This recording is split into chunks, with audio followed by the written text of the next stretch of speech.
Me gustaría presentar al siguiente ponente, es el doctor Antonio Mujica García, quien es profesor e investigador de la Universidad Tecnológica de Puebla, doctor en filosofía por nuestra universidad, maestro en filosofía por la misma y maestro en derecho por la UNAM.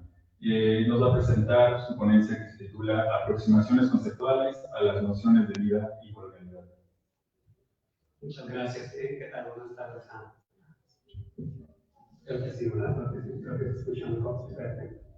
Vamos aquí Pues bien, buenas tardes a todas y todos. Les agradezco la invitación y por supuesto me sumo a estar aquí con ustedes al homenajeado a Fabio Corso. Les comento brevemente, yo tuve la oportunidad de tomar clases con él en la maestría en filosofía. Ahí fue donde, trabajamos un curso sobre filosofía latinoamericana. Ahí fue donde me familiaricé con autores, el grupo de estudios subalternos, de los cuales yo no tenía conocimiento, algunas lecturas ahí sobre Gallard, Spivak y bueno, estos teóricos surasiáticos. Y bueno, incluso estuvo presente en el examen, presente para obtener el grado de maestro en filosofía. Ahí colaboró como evaluador. Y en el doctorado, bueno, tuve la oportunidad que fungiera como mi director de tesis. Y a partir, bueno, de ahí hemos establecido una amistad y pues muchas gracias por la invitación, ¿no? Y bueno, también por parte del comité y del doctor Huesta que tuvo a bien generar este espacio para poder reunir a la doctor Fabelo. Pues bien, rapidísimo, había un título provisional que cambió a partir de la ejercicio de escritura y ahora este trabajo que comparto lo titulé como Aproximaciones a las categorías de vida, colonialidad y decolonialidad en el pensamiento de José Ramón Fabelo Corso. Y bueno, aquí habría que tener presente que el pensamiento del doctor Fabelo emerge en el marco de cuestionamientos, como ustedes ya lo escucharon, que giran en torno a la axiología, que giran en torno a la estética, a la filosofía latinoamericana principalmente. A través de sus escritos podemos identificar y analizar tanto las preocupaciones como los intereses filosóficos del autor, con miras a contribuir al estudio y a la discusión de formulaciones que van desde los problemas generales de la teoría de los valores y la tematización axiológica de formas contemporáneas de carácter local y global, hasta las reflexiones y propuestas relacionadas con la colonialidad y decolonialidad, pasando por la crítica al capitalismo, a la industria cultural, a la sociedad del espectáculo. En eso solamente las temáticas y las problemáticas que recorren. No obstante, un tema que de manera relevante aparece en sus escritos es el vínculo que sus indagaciones filosóficas mantienen con la vida humana. Este fue un tema que a mí me resultó muy interesante porque si bien hay ciertas temáticas y problemáticas que están claramente delimitadas en los más de 200 escritos, en las más de 200 publicaciones que tiene el doctor, hay unas que, al menos para efectos del trabajo de doctorado que yo realicé, pero son muy importantes, como es justo el modo en cómo es que tematiza la vida. No solo se trata de un término, un concepto temático, sino que también vemos cómo lo pone en circulación a partir de este pensamiento volcado en la praxis que es el colonialidad. Y bueno, aquí les compartiré unas notas sobre la tematización de la vida, y particularmente de la vida humana, que están presentes en algunos trabajos de nuestro autor. Por ejemplo, en el texto titulado Capitalismo y Vida, una relación crecientemente conflictiva del 2004, aquí el doctor Fabelo define y considera que la vida es un atributo, nos dice, compartido por las plantas, los animales y los humanos. Todos son seres vivos y como tales son portadores de un impulso hacia la autoconservación. Aquí me parece muy interesante la manera en cómo define vida, es decir, vida como un impulso tendiente a la autoconservación, porque si bien aquí en estos escritos de 2004, 2005, 2006, aún no se anuncia el tema que después desarrollará en años posteriores, en donde ya suele trabajar el concepto de vida como autopoiesis de Maturana y Varela, aquí ya empieza, ¿no?, a anunciarse el tema eventualmente, la vida justo como autoconservación. Bueno, dicho impulso, este impulso tendiente hacia la autoconservación, responde a una ley universal de vida sin la cual esta no podría existir. De ese impulso se derivan las necesidades y la acción dirigida a su satisfacción, garantes de la imprescindible relación metabólica con el mundo exterior.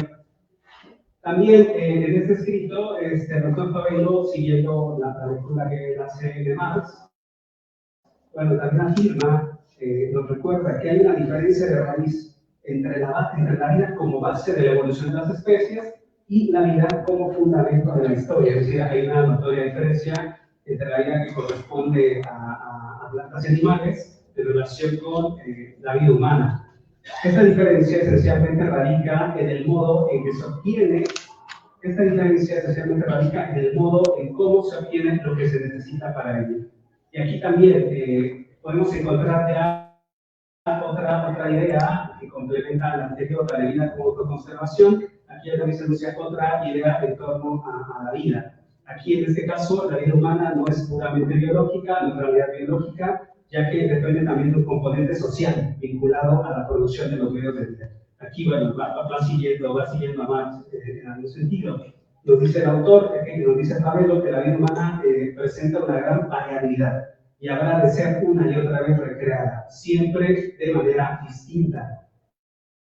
Cada generación se encuentra con una realidad humanamente producida por generaciones anteriores.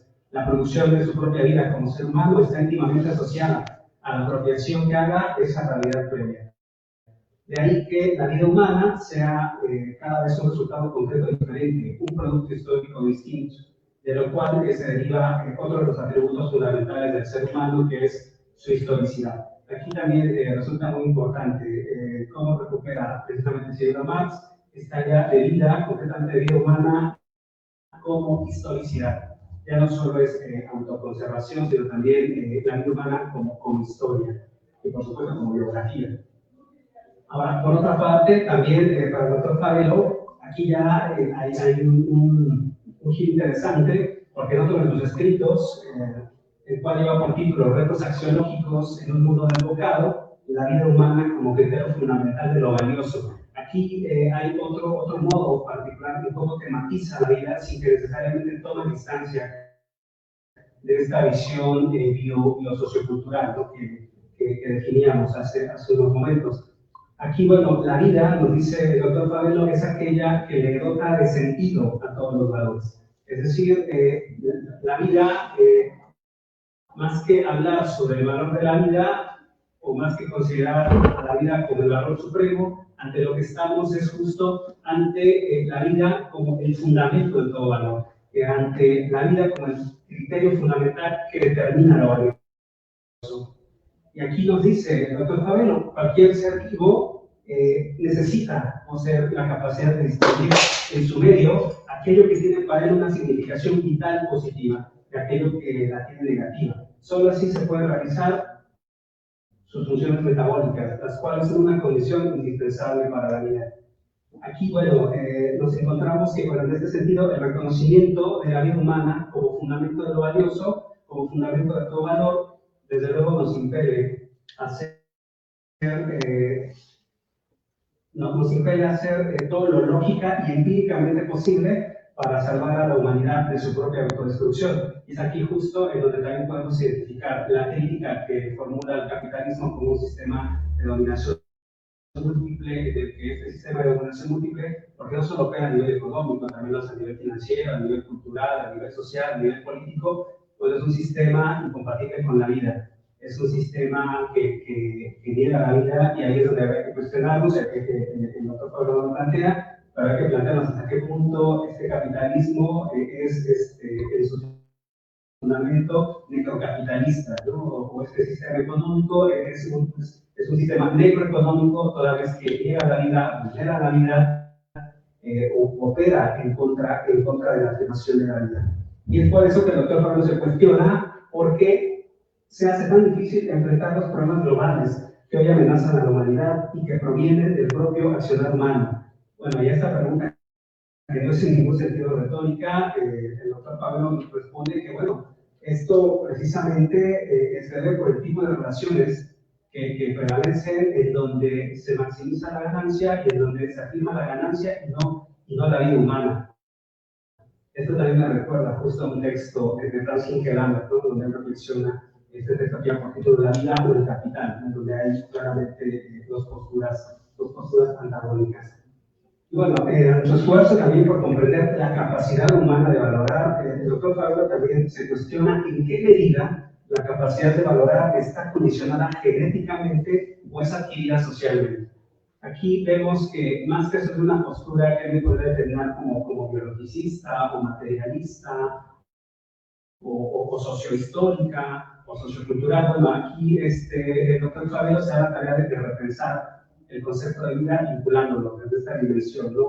Orgánica por un lado, pero también cultural o sociocultural por el otro. Y aquí es donde llega justo al reconocimiento de la vida humana como autopoiesis. Hay otra definición más que podríamos reconocer, que está presente también en el modo en cómo Fabio tematiza a la vida humana y no humana. ¿Pero qué significa esto de que la vida sea autopoiética o concebir la vida como autopoiesis? Bueno, el que la vida sea autopoiética quiere decir que todo ser vivo de manera autónoma se produce y se reproduce permanentemente a sí mismo bajo un cierto principio de autoorganización. Por ello, a su vez, exige un constante intercambio de sustancias con el medio, un proceso ininterrumpido de asimilación, y de esa asimilación expresa la dependencia del organismo en relación con ese medio.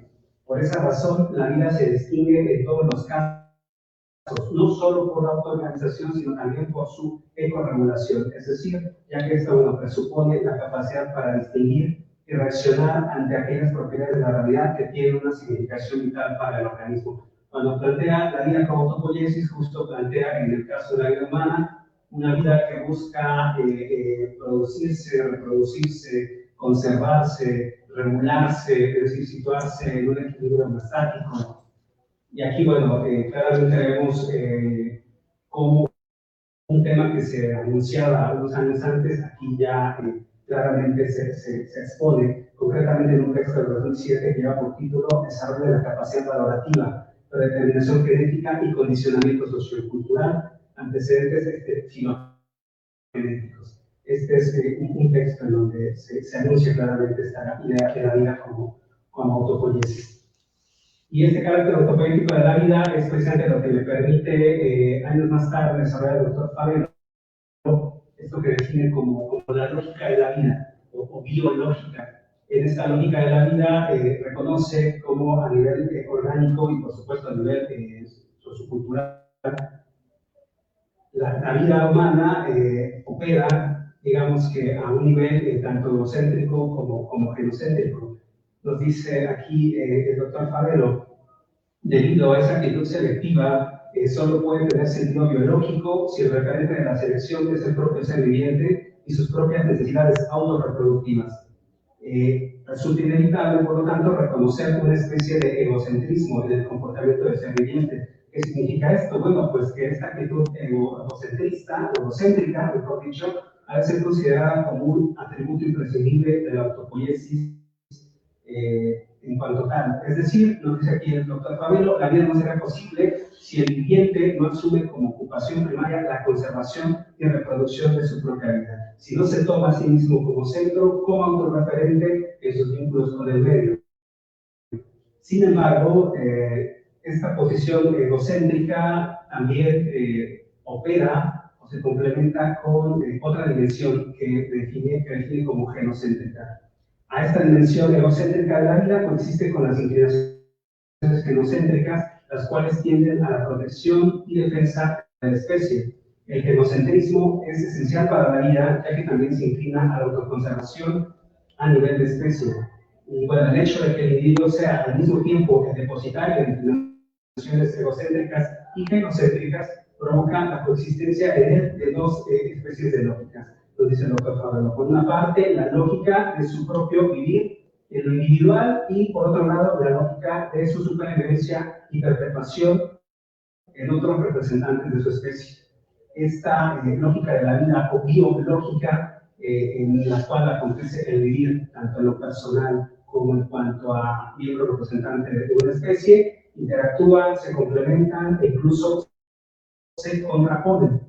Y por ello, al buscar garantizar la vida del individuo a costa de la especie, pues estamos justo frente a una racionalidad biológica es algo que caracteriza precisamente al capitalismo, que es que digamos a su momento el tanto sistema de dominación múltiple, que bueno, expolia la vida humana y no humana, y estas prácticas egocéntricas del 1% de la población mundial, bueno, ponen en riesgo precisamente esta visión genocéntrica en donde estaremos presentes el 99%, que no somos pocos, ¿no? Si consideramos que actualmente la población mundial se conforma por 8.000 millones de personas.